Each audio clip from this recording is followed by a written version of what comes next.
Hi everyone, and welcome to my channel where I talk about movies. And today I'm going to do a recommendation video for the recently renounced Kino fall sale. In fact, I think only about 2 hours ago the sale was announced, and when I went through the list of about 700 plus titles, I noticed quite a few from 2023 Kino releases. And that I had, and I think Kino's had an absolutely great year here in 2023 on many different fronts, and certainly they released a lot of films that I liked.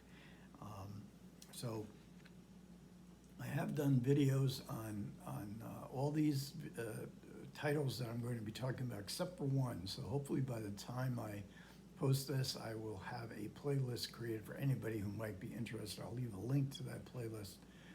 So if you're interested in hearing about these films in any greater depth, you'll be able to link to that. So we'll start with Francois Truffaut, because this is a big year for Truffaut on Kino. And this is The Bride Wore Black from 1968. It's starring Jean Moreau. She plays a vengeful bride who is seeking her vengeance on some men who we don't really know why she's seeking her vengeance until as we have to wait for the movie to go on why she's doing this. But each of these sort of anecdotes or short stories are really good. There's a commentary here by Julie Kirgo and Nick Redman, and we get reverse cover art. So here is which I have reversed and or which I placed on the actual physical release. So I love this cover art, by the way. Who's ever doing some of Kino's cover art, you can see it's probably the same person, and I think they're doing an excellent job. Now, Kino released a few more Truffauts on single releases, but they also released 4 releases in one collection. So I think there's 2 discs and 2 films per disc, and there's no commentaries. This is bare bones releases, but these movies are fantastic. Truffaut's reputation or his fame is sort of fading away a little bit as the decades go on. I've rediscovered the films, his Truffaut films this year through these Kino releases, and boy, these are really good movies. So we had The Wild Child. This is a movie about a young boy in the 19th century who has lived on his own.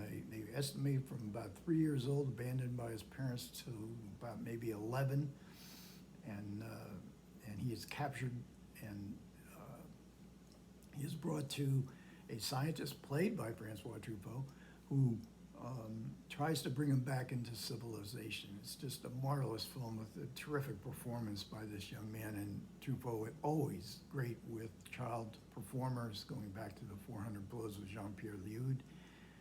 And a small change, no stars in this one except the kids. This is Truffaut's ode to childhood and all its struggles and its joys, and it's just a beautiful, beautiful film. Charles Denner is played one of the men that Jean Moreau is seeking vengeance on in The Bride Wore Black. He is the star of The Man Who Loved Women, in basically the same kind of role. He was very sympathetic in The Bride Wore Black. We don't want to see him die. And it's sort of a semi-autobiographical movie too, because Francois Truffaut was indeed a man who loved women. And then this too reflects Truffaut's kind of morbid preoccupation with death, The Green Room, and unfortunately Truffaut, much too young of age, died within 2 or 3 years after The Green Room. I think he only made 1, maybe 2 more films after this film. It's a very unusual film, Truffaut playing the lead role. So you get to see, we get to see Truffaut both as actor and as director in this set. But this is the real this is the masterpiece of these Truffaut movies. And this is the story of Adele H. from 1975 with an absolutely amazing performance by Isabella Gianni. She plays the estranged daughter of Victor Hugo, the famous novelist, poet. She has followed a officer to maritime Canada, where he is relocated, stationed, and she is totally obsessed with him. He doesn't really want to have too much to do with her. There's no reverse cover art on this film, on this release, but this is such an unusual film, and just filled with intensity, especially the intensity of Isabella Gianni's performance is just absolutely astounding. A film that needs to be better recognized, I think, than it is today. Although, in its time, Pauline Kael, I believe, called it one of the great film of the 1970s. Now, the next up is representing my foray into silent film, a era film that I'm simply, outside of Chaplin and Keaton, I'm simply not well versed in, to say the least, in The Doll from 1919. And this is directed by the great Ernst Lubitsch, which is one of my all-time favorite directors. So if I'm going to go into silent films, probably Lubitsch is a good place to go. I didn't have to be, I was astonished by this film, how funny it was, how contemporary it seemed.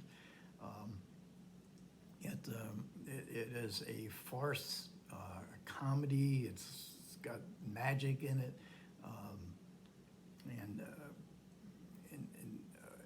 Lubitsch it's a story of The Doll it's a story of a young man whose rich uncle won't make him his heir unless he marries. He doesn't want to marry, so he comes up with the idea to marry a life-size doll and see that he's going to pass this off as his wife. But did he really marry the doll, or did he marry the doll maker's daughter?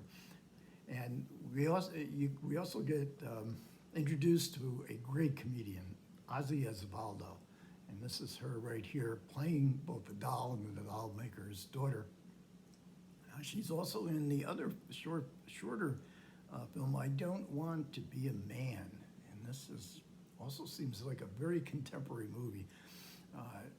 Ozzy Osvaldo, I mean, she's worth it just to see that, but also to see the precise and beauty of Lubitsch's conception of love and of comedy. And I believe we get a Joseph McBride commentary on both films, and they are terrific. Now, Force of Evil, 1948, the great John Garfield in one of his best performances, alongside Thomas Gomez. Marie Windsor has a very small role here. Beatrice Pearson playing sort of the love interest. It's hard to see if it's love or what exactly it is. The only film directed by Abraham Polanski before he was blacklisted. And we do get some reverse cover art, so we get the original poster art from the film. Again, I love these. Who's ever designing some of these films for Kino this year is doing a fantastic job. So we get a lot of location shooting here of New York City in circa the late 1940s. Now this next film is one that I haven't done a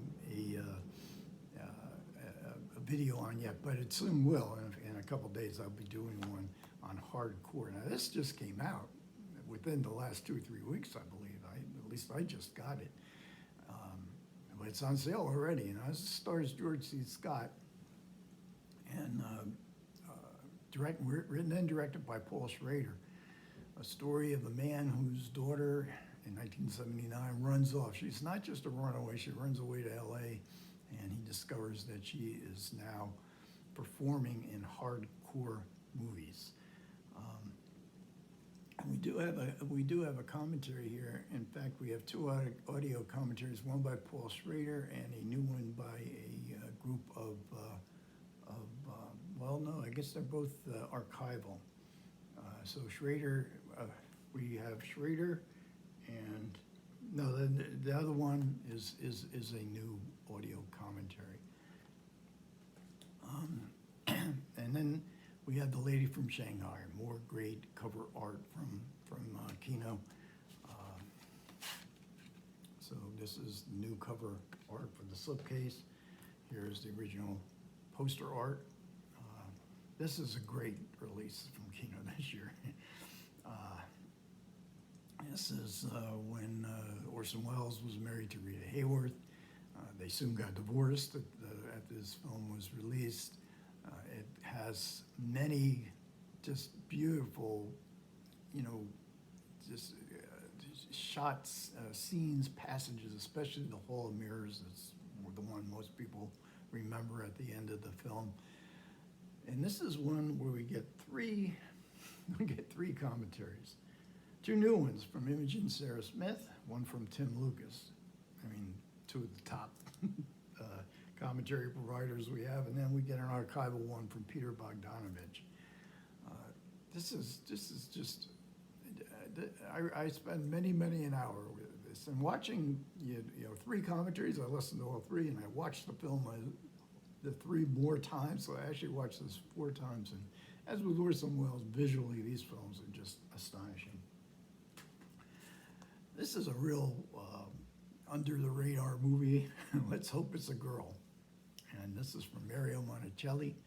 Has an international cast. It's a comedy from 1986. Monticelli known for Big Deal on Madonna Street, a couple of other really good comedies from the 50s and 60s. It really depends on, and it has great value in the performances by the lead actors, Catherine Deneuve, Liv Ullmann, Philippe Noiret. I find, this is from Raro Video, I found this really a nice comedy to watch. If you're not in the mood for something very heavy, some of these films I've been showing are kind of heavy. This is really a nice, that's also Bertrand Villiers over here in the corner. He's also very funny as the Dottie uncle of this extended family of women. And now the only 4K I have in this recommendation list, and this is Marathon Man, starring Dustin Hoffman and Laurence Olivier. So this is from 1976, 4K Dolby Vision, looks great, New York City. Force of Evil in 1948. Here we have 30 years later, what does New York City look like in 78? Well, it probably was in a bit of decline in the 1970s. Certainly gritty, but it also, actually, this is 76, so not quite 30 years. But New York always is one of the great film sets. And it does come with a slipcase, no reversible art, however. Just great to see Olivier, two different acting styles. The method, Dustin Hoffman, and the classical acting style of Laurence Olivier, who's really scary in this movie. It looks great in Dolby Vision, by the way, if you have a 4K setup. Another silent film, and another gritty. This is from 1924. A film from Carl Theodor Dreyer, one of the great directors in cinema history. Michael, starring Benjamin Christensen. If you've seen Haxan, the film about witches, a horror film, he was the star director of that film. He's terrific here alongside Walter Slezak. If you know Walter Slezak from his Hollywood and television, U.S. television days, you would never believe that he was once a matinee idol. That's what he plays here in this. And it's a very ahead of its time story because it confronts homosexuality. And that was pretty rare in the 1920s. Dreyer's direction here is just absolutely superb, and we do. I think we get a commentary here, if I can read it in the glare. Yes, there is a commentary. I can't read the guy's name, but it was really good. It really does. If you're weak, as I am with silent films, this is a commentary that is pretty enlightening.